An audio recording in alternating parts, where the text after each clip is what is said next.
What is up, Light Fam? Welcome to another video. My name is David, your spiritual awakening coach, here to help you through your spiritual awakening.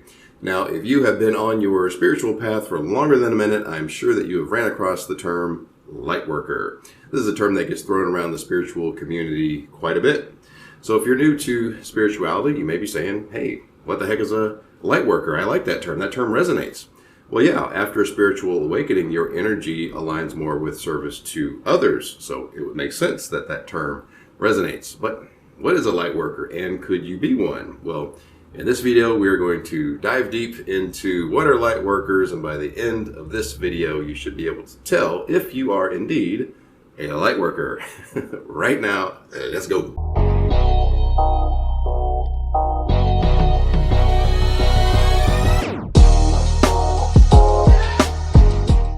What are light workers? Light workers are individuals that have an innate understanding that their mission in life is to help the collective consciousness wake up. What does wake up mean? Well, waking up is stepping into higher states of consciousness. A higher state of consciousness is in alignment with love, which is the dominant frequency of source.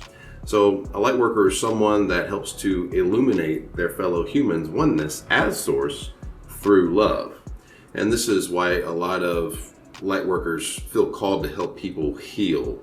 So healing trauma is taking the higher vibration of love and applying it to the lower vibration of trauma so that that trauma can be raised in vibration and integrated into the higher frequency of love. So a light worker is someone that transmutes that denser energy into a higher vibrational energy, which can also be called light, which is in alignment with love. Are you feeling the call to be a light worker? Well, that's no accident. And I'll explain that in a bit, but there's something very important that you must do before you step into that light worker role, and that is heal yourself first. This will mean doing shadow work and facing any childhood trauma that you may have repressed for decades. It means doing the inner work and facing anything that you're holding that is in alignment with fear. Fear holds the highest level of vibrational dissonance to love. So your energy body can't bring on more love if there's a whole bunch of fear hogging up all the space.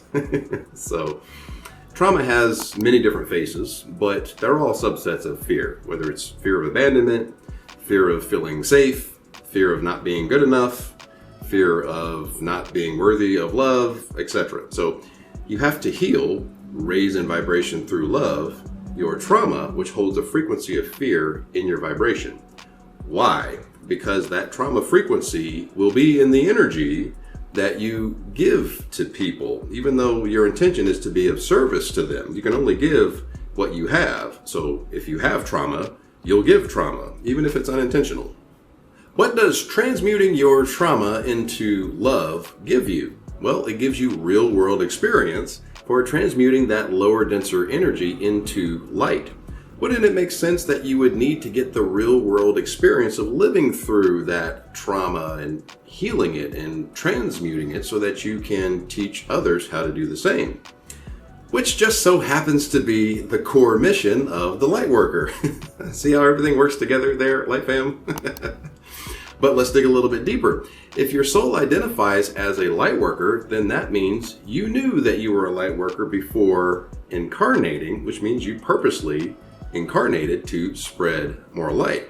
This would also suggest that you chose the exact family that you would be born into, which would also mean that you chose the trauma that you would need to later on in your timeline heal and transmute to love, so that you can teach others how to heal as well. And this is why many light workers have really difficult and even traumatic childhoods. I've spoken with several light workers, and they all say that they would never be out in the world spreading their light if they wouldn't have had to have lived through that difficult childhood. If you are a light worker, then you have an insatiable drive for self-improvement and spiritual evolution. And this drive for self-improvement is fueled by the desire in your heart to be of service to others. But when you first wake up, you may feel ill-equipped and underqualified to make a real difference in humanity, especially if you're feeling disconnected from society's norms and customs, feeling like the black sheep of society, or maybe the black sheep of your family oftentimes. But don't worry, young light worker in the making, you just haven't stepped into your authentic power yet.